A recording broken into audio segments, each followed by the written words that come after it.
Bonjour à tous, ici Thomas Dano, associé et stratège marketing numérique chez Dano Tout le Monde. Aujourd'hui, nous allons parler de Cambridge Analytica. Comme vous voyez, nous avons un nouveau micro qui, j'espère, va réduire un peu l'écho. Donc, nous avons changé un peu le format du Facebook Live. C'est avec la webcam de mon ordinateur. Donc, vous me direz dans les commentaires si vous trouvez que c'est mieux, ce que je souhaite. En plus, nous avons un petit programme qui nous permet de faire des switches, comme ceci.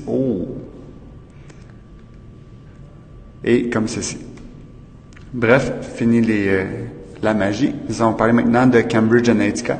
Pour ceux qui suivent les nouvelles, c'est quand même pas si récent que ça. Ça date de un bon 3 semaines que c'est arrivé. C'est qu'il y a quelqu'un qui a dit qu'une compagnie qui avait utilisé des données de Facebook pour faire un ciblage extrêmement précis sur Facebook.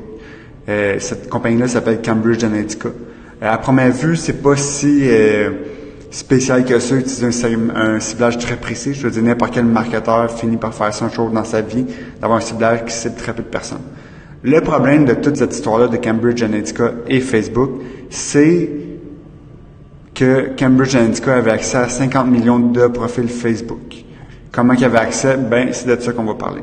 Donc, pour vous montrer un peu le processus, j'ai trouvé un article de Vox qui montrait, avec une image qui montrait quand même bien tout ce qui est arrivé dans une certaine timeline. Donc, et là, le but de cette présentation-là, c'est pas vraiment de vous parler de politique, bien que tout ça a une incidence avec la campagne de Trump, et d'autres choses. C'est plus au niveau marketing que c'est arrivé. Donc, si on regarde l'image, comme vous voyez, qu'est-ce qui est arrivé? Il y avait une application qui s'appelait This is my digital life, qui était faite par un scientifique dans une université. Cette application-là, elle a demandé, il y a 250 000 personnes qui ont décidé de faire le quiz. C'est un quiz.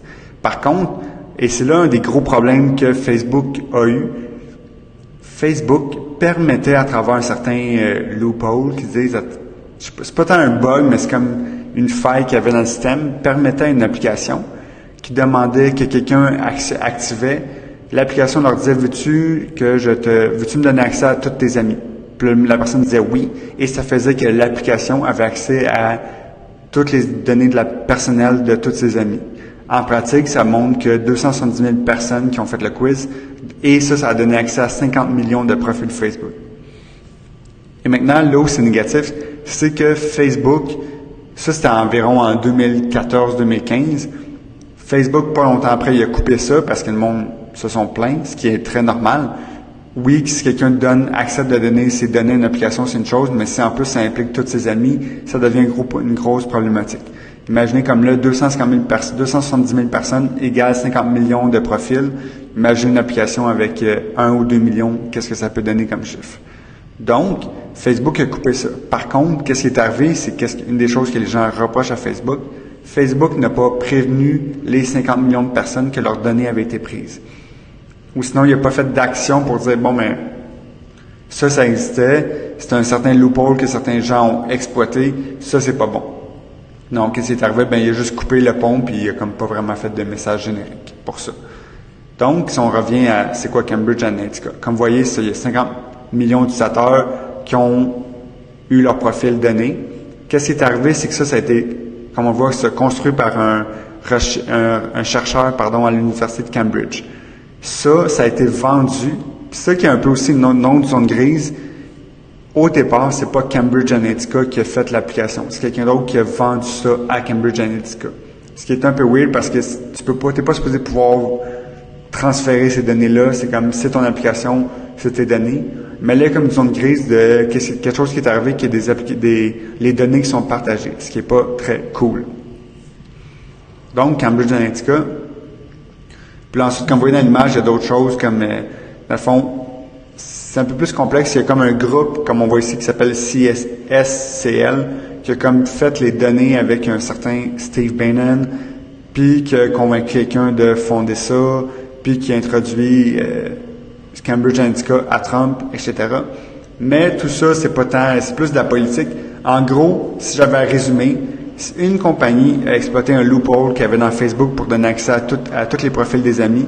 Facebook a coupé ça en retard parce qu'il y a des mémos internes qui disaient que le bug avait été vu, mais que Facebook n'a rien fait. Et ensuite, Facebook n'a pas vraiment rien fait pour dire, vos 50 millions de données que vous avez pris à travers le loophole, je vous les enlève. Il n'est pas vraiment arrivé rien de ça. Parce que, dans le fond, Cambridge Analytica, qu'est-ce qu'ils ont fait? C'est qu'ils ont créé un programme qui analysait ces 50 millions de personnes-là et qui créait des micro-profils dans Facebook pour les cibler. Donc, est-ce que Cambridge Analytica a le mal? En partie, pas à 100%. À quelque part, ils ont juste voulu faire qu'est-ce que tous les marketeurs veulent faire du ciblage super précis. Le problème, c'est qu'ils n'ont pas été de façon très éthique. Donc, c'est quand même problématique.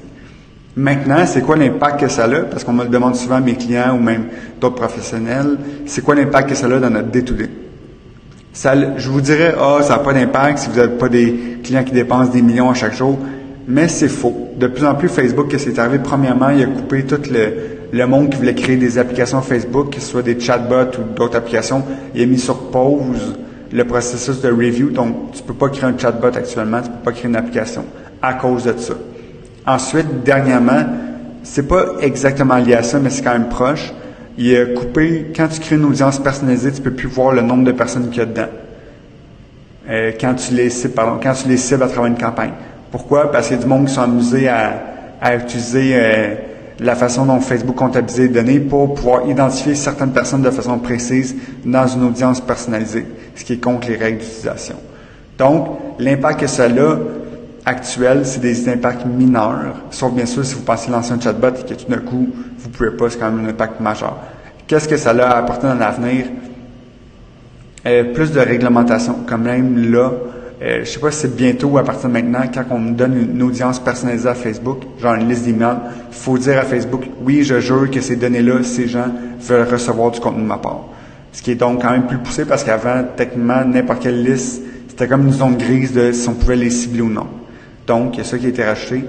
Maintenant, les gens, les temps à venir, qu'est-ce qui va arriver? Ben, j'imagine qu'il va y avoir plus de restrictions au niveau du ciblage et qu'est-ce qu'on peut cibler, qu'est-ce qu'on peut cibler en audience première.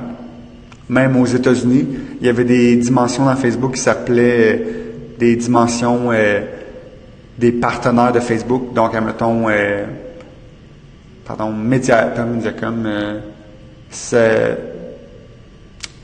Comscore, mettons, qui disait, voici des données des utilisateurs de Facebook et en tant que marketeur, on pouvait utiliser ces données-là qui étaient plus précises pour cibler des gens de façon précise. Facebook, tout de suite, il est arrivé, tout ça, ça marche plus, on met ça sur pause temporairement le temps qu'ils fassent tout un review de leur système. Donc, ça a quand même des impacts majeurs. Est-ce que c'est fini tous les impacts? Sûrement pas. Attendez-vous à devoir être de plus en plus serré dans vos audiences premières parce que ça risque d'avoir un impact à long terme. Donc, c'était ça. N'hésitez pas à poser vos questions en commentaire et sinon, on se reparle une autre fois pour un sujet tout aussi intéressant. Bonne journée!